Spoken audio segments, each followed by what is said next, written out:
ওই যে রাতের বেলা যে লাশটা দাফন করতেন এবং ওই সিটি কর্পোরেশনের সিল সাপোর্টটা সে নিজেই করতেন, ওই সিল সাপোর্টগুলি কাগজগুলি আমরা উদ্ধার করেছি।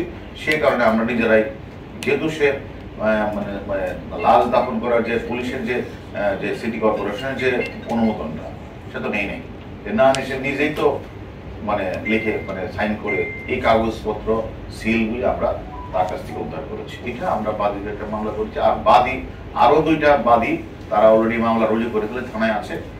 তার বিরুদ্ধে মোট 3টে মামলা আছে। তাকে তো আমরা রিমান্ড চেয়েছি।